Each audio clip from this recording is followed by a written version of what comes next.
Welcome to the deep dive. Today, we're embarking on a pretty exciting journey into the world of essential English vocabulary. Mm.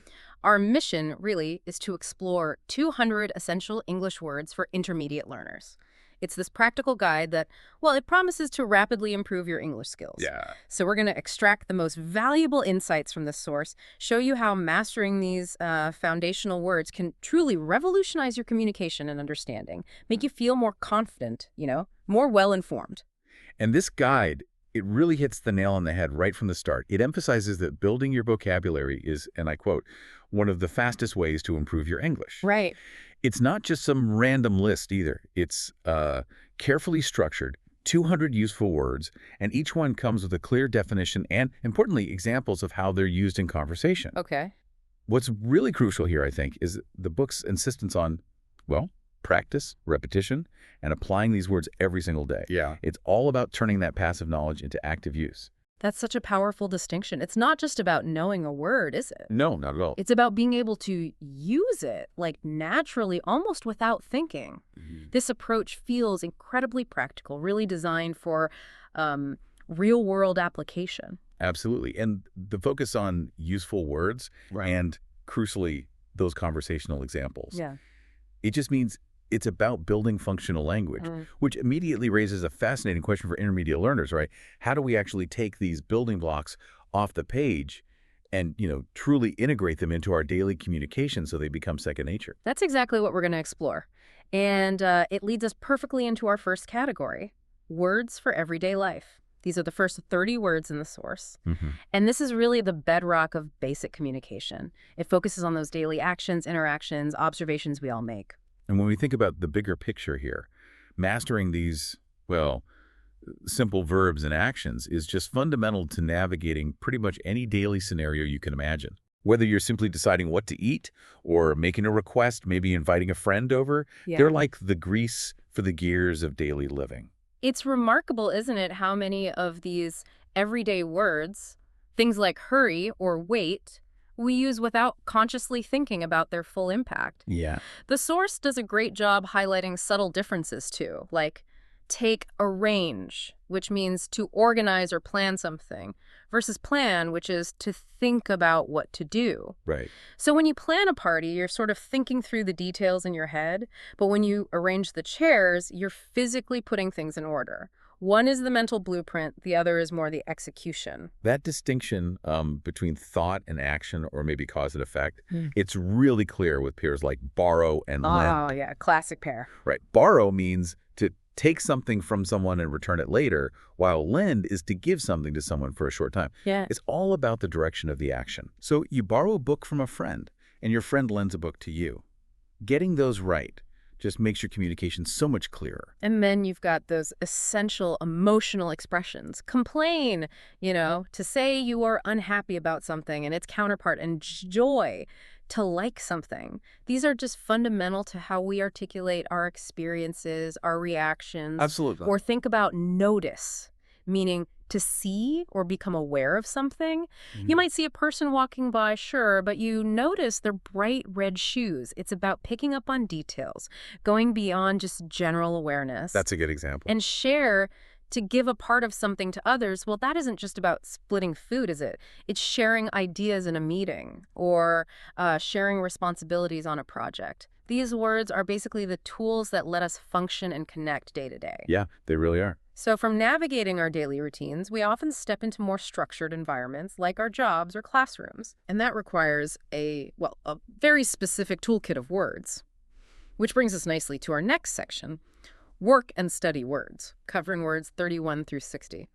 This vocabulary is absolutely crucial for excelling in professional and academic settings. It really is true. These words aren't just descriptors.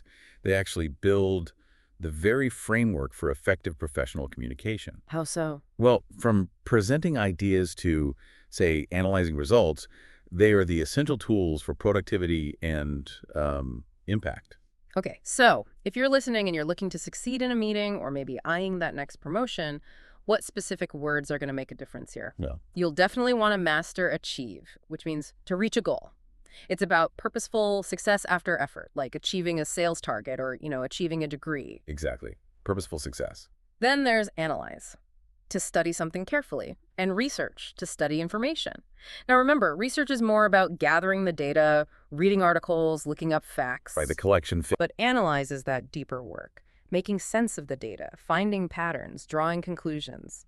Mastering that distinction means you're not just collecting info, you're truly understanding it for like strategic decision making. That's a really key distinction. And words like apply, meaning to officially ask for something, they're just incredibly relevant, aren't they? Whether you're applying for a job, a course, even a visa. Mhm. You also see the importance of collaboration with words like contribute, to give something to help, and develop, to grow or make better. These are absolutely essential for teamwork and progress. Think about contributing an idea in a meeting or developing a new skill. And it's not just about the big picture concepts either. The source also includes the really practical side of employment with earn, to get money from work, and employ, to give someone a job. Two sides of the same coin. Exactly, they're two sides of the same economic coin. And of course, critical skills like focus, to pay attention, and solve, to find an answer, which are just vital for productivity and problem solving. These really are the building blocks for effectiveness in any professional or academic setting. Definitely. Okay, now let's allow our minds to take a bit of a break. Our next section, words 61 through 90, covers travel and free time words. Ah, the fun stuff. Exactly. This vocabulary instantly opens up the world of leisure, exploration, and simply, getting from one place to another. And it's interesting, beyond just the mere logistics of travel, these words let us articulate the experiences themselves. Everything from a long journey across continents to, well, simply enjoying a peaceful swim at the beach. Right. They describe the adventure and the relaxation. This section really lets you visualize the experience, doesn't it? We have the fundamental movements of travel like arrive, to reach a place, and depart, to leave. Knowing those helps you navigate airports, train stations, with more ease. And for planning your trip, there's book, to reserve something, and reserve, to save a seat or room. It's about securing your arrangements, whether it's booking a flight or reserving a table for dinner. And beyond the practical stuff, there's a very spirit of discovery and assistance, which is beautifully captured by words like explore, to look around a new place, and guide, which is simply a person who shows places. Imagine exploring an ancient ruin or having a local guide show you the hidden gems of their city. That's what these words unlock. And of course, you can't forget those essential items for any journey. Luggage, your bags for travel, and your passport, your travel document. Oh, don't mention passports. I once almost forgot my passport for an international flight. Trust me, that word became very, very important very quickly. I can imagine. And naturally, the whole purpose of much of our free time is wrapped up in words like vacation, meaning free time for rest, and relax, simply to rest. These words truly are your passport to adventure and hopefully some relaxation. Hopefully. So we've explored how words help us navigate the external world, daily life, work, travel. But what about our internal world? How do we articulate what we feel or describe the people around us? Yeah, that's crucial. That brings us to part 4. Emotions and personality, words 91 through 120. And that's such an important point. These words aren't just for describing things. They actually allow for deeper self-reflection and empathy. Understanding words like upset or hopeful helps us connect on a much more profound, more authentic level with others, and honestly, even with ourselves. It's about finding the right words to truly convey what's going on inside, isn't it? Exactly. The source gives us contrasting emotional states like afraid, which is scared, versus brave, not afraid. But it's not always black and white, is it? Being brave isn't necessarily about feeling no fear, but maybe acting despite it. That's a great nuance. Then there's a whole range of common feelings. Anxious, meaning worried. Calm, meaning relaxed and excited. Very happy. They cover everything from, pre-test jitters to the joy of a new opportunity. And it also delves into aspects of self-presentation. Things like confident, sure of yourself, versus shy, not confident with people. Right. Someone who is confident might speak up easily, while someone shy might prefer to listen more. And then there's curious, wanting to know, which is a word that I think resonates deeply with you, our listener, given your desire to learn and explore. Absolutely. And crucially, it includes positive social and personal traits like honest, telling the truth, Generous, giving, and polite, respectful. These are the traits that really build strong relationships and communities. Hmm. But it doesn't shy away from the more challenging personality aspects either, like stubborn, not changing your mind, or moody, changing emotions quickly. These words really give us the nuanced language we need to express the incredible complexities of human experience. They really do paint a fuller picture. So, following our exploration of individual emotions and personalities, let's kind of zoom out a bit. Let's look at how we connect with others on a larger scale. Our next section is Society and Culture words, covering words 121 through 150. Okay. These words truly define how we interact within our communities, how we make collective decisions, and contribute to the broader fabric of society. And from a broader perspective, this vocabulary is really all about understanding the dynamics of groups, right?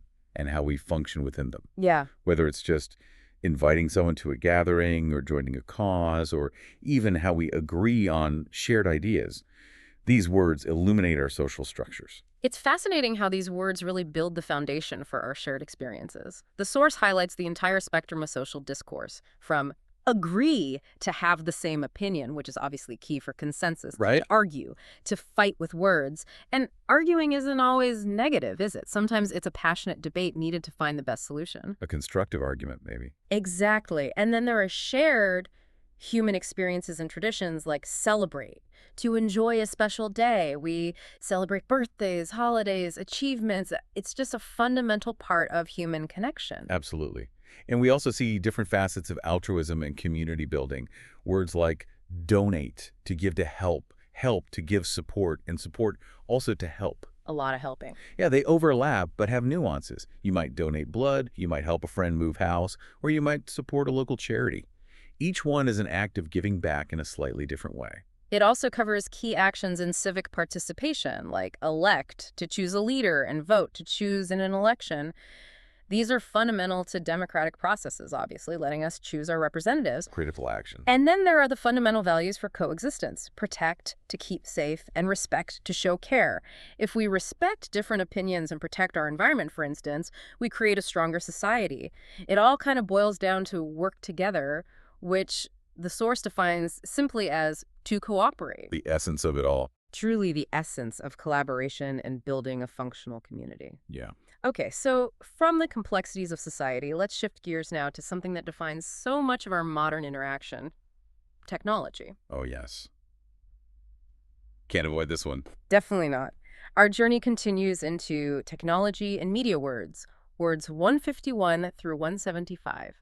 This is the essential vocabulary for navigating our increasingly digital world, a language that has become, well, indispensable almost overnight. It's incredible how quickly these words became just integral to our daily lives. They are literally the language of our modern interactions and how we access information, from sending a simple message to securing a password for an account. So what does this all mean for your digital life, from watching a video to searching for information online? This section gives us the tools we use every single day, like app, defined as software for phones and smartphone, the modern phone, the very devices that connect us. Right, the hardware. And the gateway to information.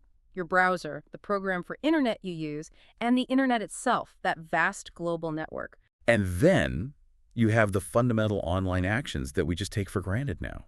Things like click, simply press a button to interact with something, download to get from internet, versus upload, put on internet.